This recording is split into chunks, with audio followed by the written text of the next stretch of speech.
오늘 말씀 주님을 만나는 경험이라는 제목으로 함께 살펴보고자 합니다. 예전에 기독교 서점에 갈 일이 있었습니다.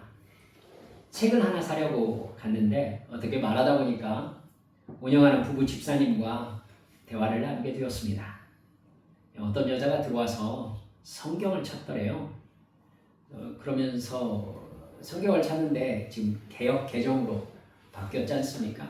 그런데 이전 개역 성경을 찾더라는 겁니다. 왜 개역 성경을 찾습니까? 물어보니까 자기가 원래 교회를 열심히 다녔던 사람이라고 하더래요.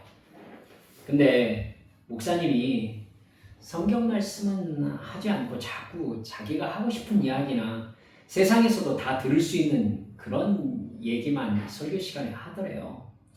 그래서 정말 성경의 말씀이 어떤 말씀인지 갈급한 마음이 더해가는 마음이 있었대요.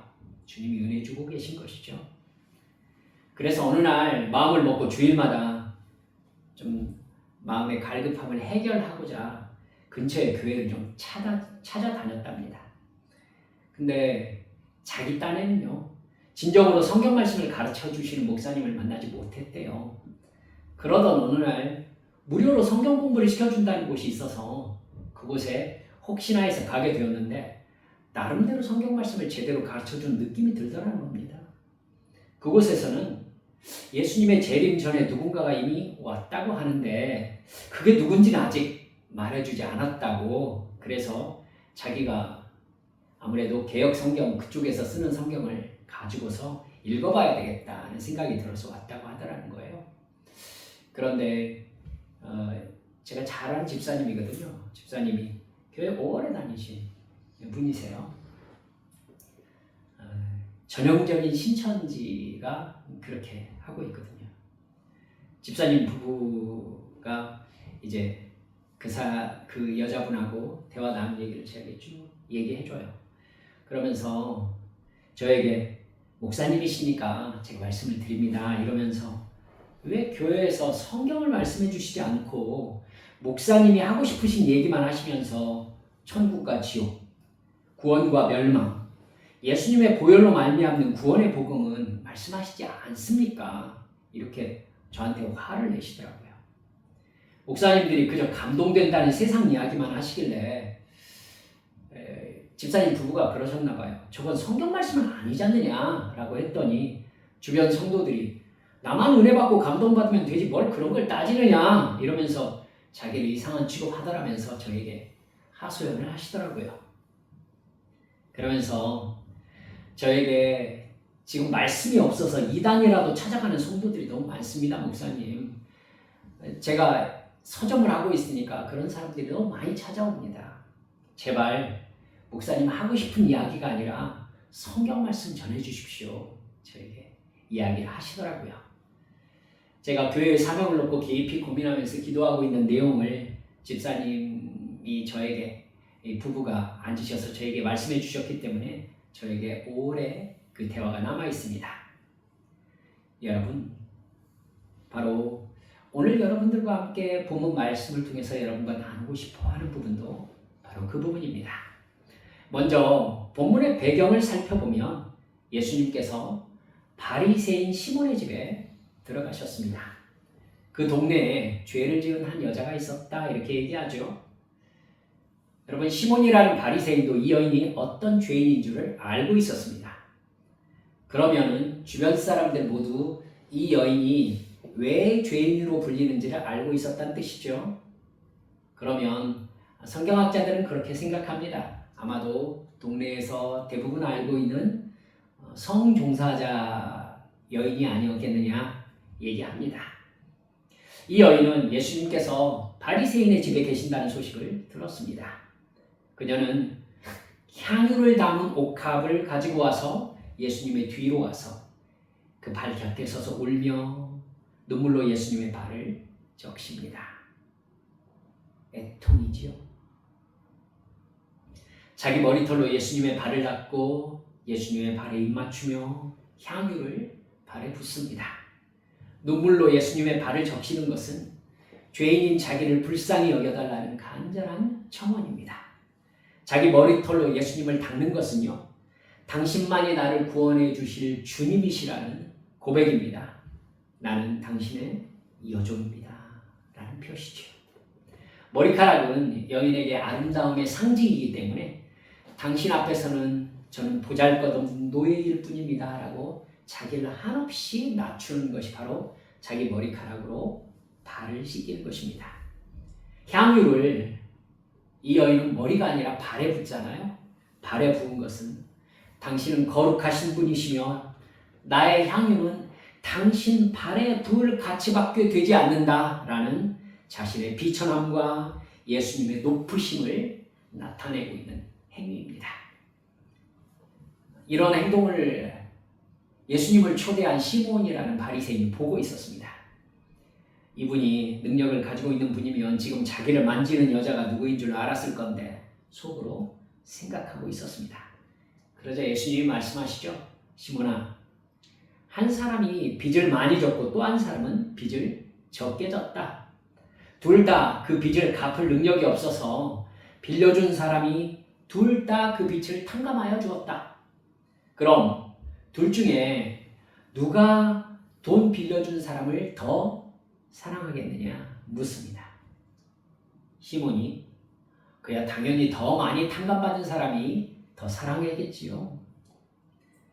그러자 예수님이 말씀하시죠. 네 말이 옳다. 이 여인은 많은 죄를 지은 자신을 나에게 긋는 그대로 보이고 있다. 그러면서 용서를 구하고 있다.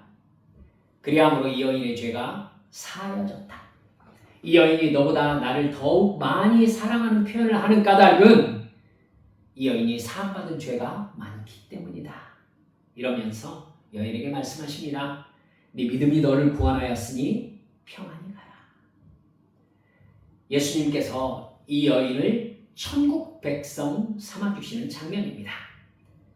여러분, 우리 역시 천국 백성이라면 어쩌면 우리가 천국 갔을 때 이 여인 만나겠죠.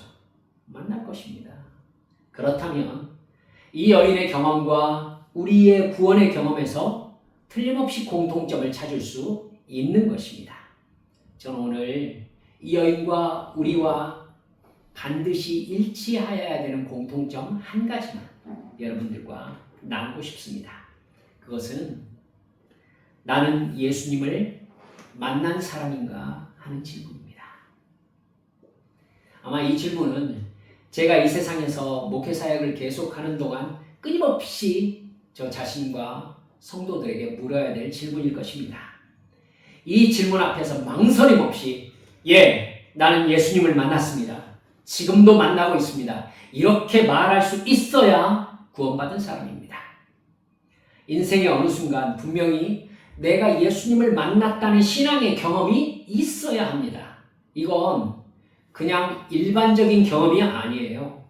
그저 감동받은 어떤 순간의 느낌을 말하는 게 아니라 내가 정말 지옥에 갈 수밖에 없는 죄인이구나 하는 깊은 인식의 순간을 맞이해야 합니다. 그래야만이 예수님께서 십자가에서 나 대신 못 박혀 죽으셨다는 확신을 가질 수 있는 겁니다. 내가 죄인이라고 생각하지 않는데 예수님께서 내 죄를 사해 주셨다는 것이 감사할 수 있겠습니까? 내가 죽을 수밖에 없는 죄인이기 때문에 내 죄를 사해 주신 것이 그렇게 감사한 일이 되는 것이죠. 그 확신이 있어야 죄를 회개할 수 있고 회개한 죄가 용서받았음을 인식할 수 있는 겁니다. 그 경험을 여러분 예수를 만났다고 하는 것입니다. 그 회개와 죄사함의 경험이 바로 구원받은 경험인 것입니다. 그 경험을 바탕으로 지금도 그 은혜 안에 내가 살고 있다는 확신을 가진 사람만 지금 내가 죽어도 천국에 갈 수 있다라는 확신 속에 자신 있게 살아갈 수 있는 것이죠.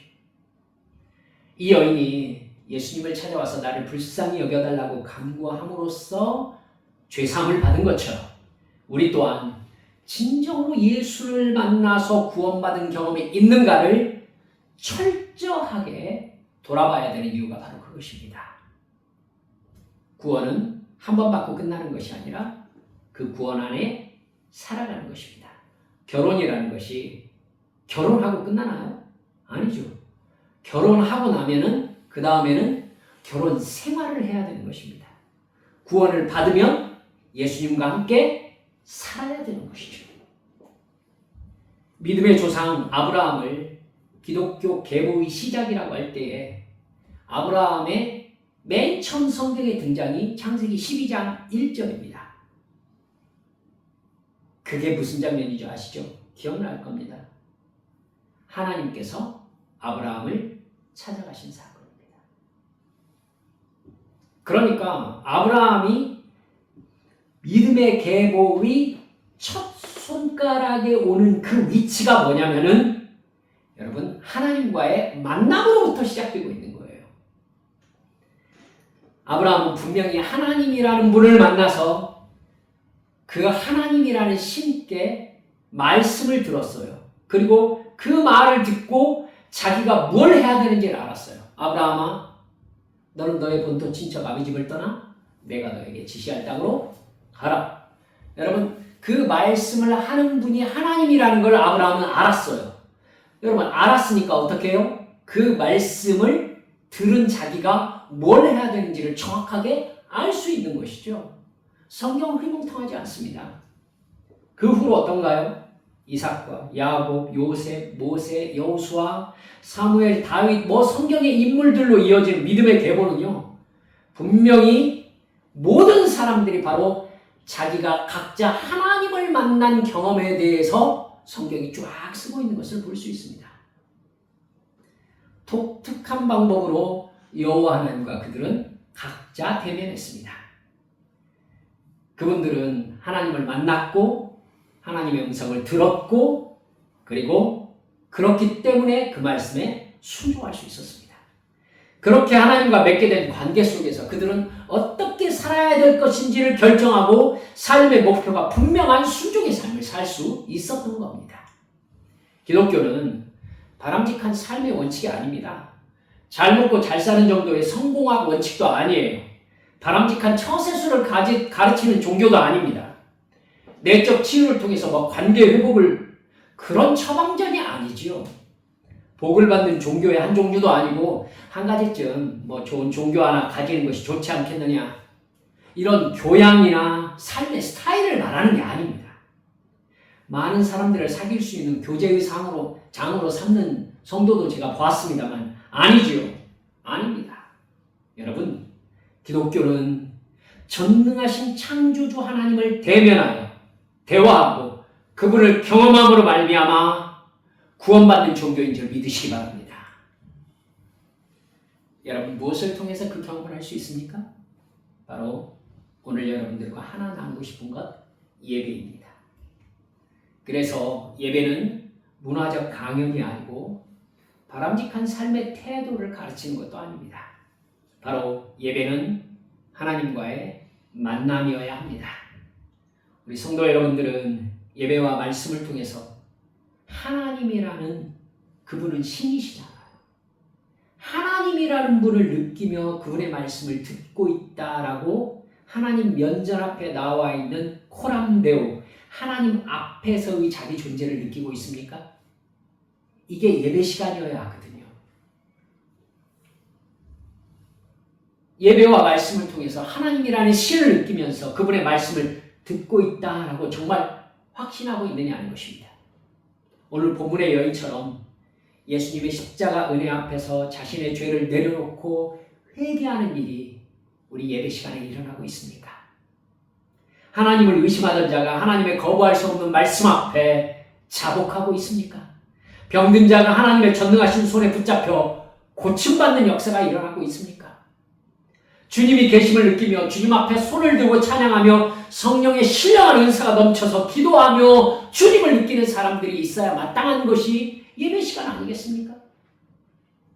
사탄에 사로잡혀 죄와 사망의 법에 갇힌 사람들이 주의 말씀의 권능 앞에서 꿇어엎드려 자신의 죄를 회개하고 회개한 사람을 붙잡을 수 없는 마귀와 사탄 권세가 떠나가는 역사가 일어나는 것이 바로 예배 시간이어야 하는 것입니다.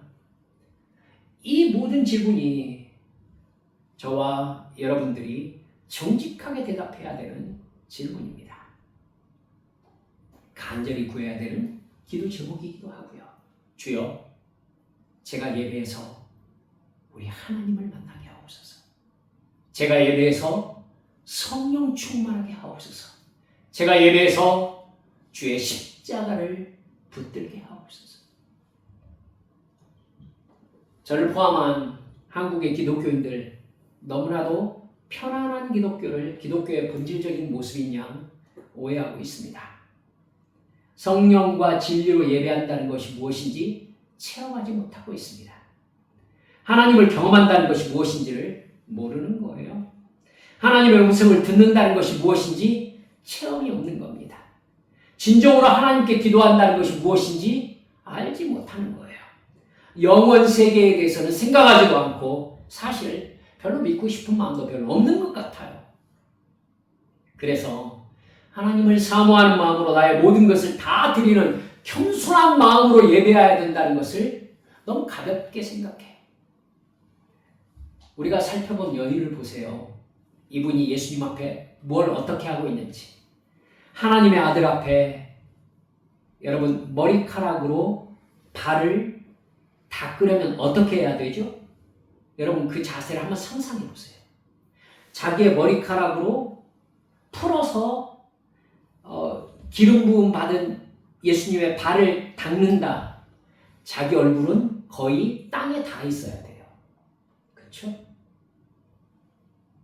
눈물로 그 발을 적시면은 여러분 일어서서 눈물을 뚝뚝 떨어뜨렸을까요? 발에? 아니죠. 엎드려서 자기 눈이 예수님의 발에 닿았을 것입니다. 그리고 그 발에 입 맞추면서 발에 향유를 붓는 겁니다. 여러분 이게 우리의 예배의 자세가 되어야 될 줄 믿으시기 바랍니다. 우리는 하나님 앞에 있는 거예요. 그래서 나의 모든 걸 쏟아놓고 주님, 저 주님 앞에 왔어요. 주님, 저 보시죠. 제가 우리 주님 앞에 주님의 음성 듣고 싶어서, 주님을 찬양하고 싶어서, 주님께 감사하고 싶어서, 주님께 내 아픔 내려놓고 싶어서, 주님께 간구하고 싶어서 이렇게 주님 앞에 있어요. 주님, 저 만나주세요. 우리가 천국에서 그 엄위하신 보좌 앞에 나아갔을 때에 내가 주님 앞에서 어떻게 해야 될지 모른다면 얼마나 웃기는 얘기겠어요. 그냥 습관적으로 예배 시간에 목사만 덜렁 바라보는 습관적인 종교인들, 예배를 통해 자기를 만나주실 하나님에 대해서 관심이 없으신 분들인 거예요. 여러분, 그분들 너무 이런 얘기 잘 하시죠. 제가 모태신앙을 잘했으니까 수도 없이 들었습니다. 오늘 설교가 좋네. 오늘 설교 별로네. 느낌이 별로네. 여러분, 예배는 목사를 만나러 온 것은요, 몇 퍼센트 되지 않습니다. 하나님을 만나러 온 것이죠. 하나님께 별로 관심이 없는 성도와 하나님께 별로 관심이 없는 목사가 만나면 그냥 사람과의 만남만 되는 거예요, 이게. 그러니까 목사는 성도를 만나려고 하고 성도는 목사를 만나려고 하고 하나님은요. 진짜 예배는 어떻게 해야 됩니까? 목사가 하나님을 바라보고 성도가 하나님을 바라보고 하나님께서 목사를 통해 말씀하시고 그리고 그 말씀을 목사의 말이 아니라 하나님의 음성으로 듣고 그렇게 들은 말씀이 마음속에서 회개와 변화를 일으키고 이게 살아있는 성도의 예배인 줄 믿으시기 바랍니다. 여러분, 오래 목회하고 나름대로 큰 교회에서 부목사 사역도 했기 때문에 성도들이 어떤 마음으로 예배에 나와서 무엇을 하고 싶어 하는지를 압니다. 여러분, 잘 나가는 목사님, 잘 알려진 목사님, 그런 목사님, 적당한 웃음, 적당한 감동, 적당한 마음의 가책 있는 그런 설교 듣고 그냥 유쾌한 마음으로 교회를 예배 끝나고 나가고 싶어서 교회 나오는 성도 의외로 참 많습니다. 여러분, 그렇기 때문에 목사보다 훨씬 중요한 것은 거기 앞에 하나님을 만나려고 나와 있는 성도가 있는가, 이것이 훨씬 더 중요하다는 것, 그리고 하나님께서 그 사람을 찾고 계시다는 것을 절대 잊지 말아주시기 바랍니다. 사랑하는 성도 여러분들, 이렇게 교회가 하나님의 실제 하심을 인정하지 못하고 감지하지 못한 채 돈이나 규모의 부유함을 추구하면서 구원의 복음과 진정한 예배를 상실해가면 여러분, 교회는 절대 빛과 소금이 될 수 없습니다. 예배 중에 하나님과 대면해야 되고 죄를 회개하는 눈물이 있어야 되고 성령 충만으로 새롭게 되는 은혜가 있어야 되고 주님이 살아계신 증거가 있는 예배가 되어야 합니다. 이때에 교회에 온 사람들이 성도들의 마음속에 성령께서 역사하심으로 삶이 바뀌고, 그 사람이 바뀌면 그 사람의 가정이 바뀌고, 그 사람과의 만나는 삶의 관계들이 바뀌고, 직장이 바뀌고, 성령 충만한 그 사람이 가는 곳이 바로 천국이 되어가는 것입니다. 거기에 주님의 역사가 있는 것이고 영원 구원의 역사가 일어나는 것입니다. 말씀을 믿습니다. 우리는 살아계신 여호와 하나님을 섬기고 있습니다. 그리고 그분께 예배하고 있습니다. 우리가 드리는 예배라는 종교 의식이 바로 그분께 경배하며 그분을 대면하는 시각입니다. 또한 그 여호와 하나님과 개인적으로 대면하는 방법, 기도가 있습니다. 그리고 그 하나님께 노래로 감사하며 그 이름을 높여드리는 찬송이 있습니다. 또한 그 하나님의 사랑에 우리가 할 수 있는 최고의 사랑으로 반응하는 믿음의 순종이라는 삶의 모습이 있는 것입니다. 실제로 예수님을 만나서 예배와 기도와 찬양과 순종을 통해 하나님과 교통하는 믿음의 증거가 없다면 우리가 무엇으로 내가 구원받았다고 말씀드릴 수 있겠습니까? 하나님은 날마다 간절히 하나님 만나기를 사모하는 사람이 하나님을 만날 것이다 라고 약속해 주셨습니다. 믿습니까? 우리 사랑하는 성도 여러분들, 정말 나의 예배는 하나님을 만나는 시간이기를 주님의 이름으로 축원합니다. 정말 예수님을 만나서 진짜 성도가 되어야 되고 진짜 회개해야 되고 진짜 구원을 받아야 됩니다. 그래서 예수님을 만나기 이전과 예수님을 만난 이후의 삶이 내가 생각해도 바뀌어야 합니다. 죄를 지었던 그 죄가 예수님을 만난 이후로 내 안에서 잘려나갔다. 그래서 나는 생각이 바뀌고 말하는 게 바뀌고 행동이 바뀌었다. 이거 누가 가장 먼저 알죠? 가족이 제일 먼저 압니다. 사랑하는 여러분들, 그렇게 예배 중에 주님을 만나 변화된 우리가 가는 가정이 엄마가 바뀌었네, 아빠가 바뀌었네, 우리 애가 변화되었네. 이렇게 주의 생명이 가득한 가정으로, 주의 생명력이 넘치는 직장과 인간관계로 변화되는 성령의 불길을 소유한 믿음의 성도들 모두 되어주시기를 주 예수님의 이름으로 축원합니다. 이 시간 주님 앞에 함께 통성으로 기도하십시다. 우리의 예배는 어떤 예배입니까? 우리가 정말 살아계신 하나님 앞에 와 있다는 현존 의식이 있습니까?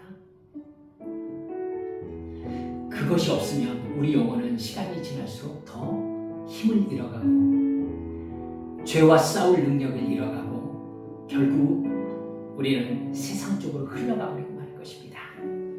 예배 시간에 하나님께 능력받아서 세상과 저항하면서 죄와 싸우면서 정결한 삶을 살 수 있는 능력을 얻어야 합니다. 어떻게 해야 되겠습니까? 주여, 간절한 마음으로 주님을 사모하오니 저를 만나 주시옵소서. 역사해 주시옵소서. 성령 충만케 하여 주시옵소서. 이 시간 주님 앞에 통성으로 기도하시겠습니다. 기도합니다. 아버지 하나님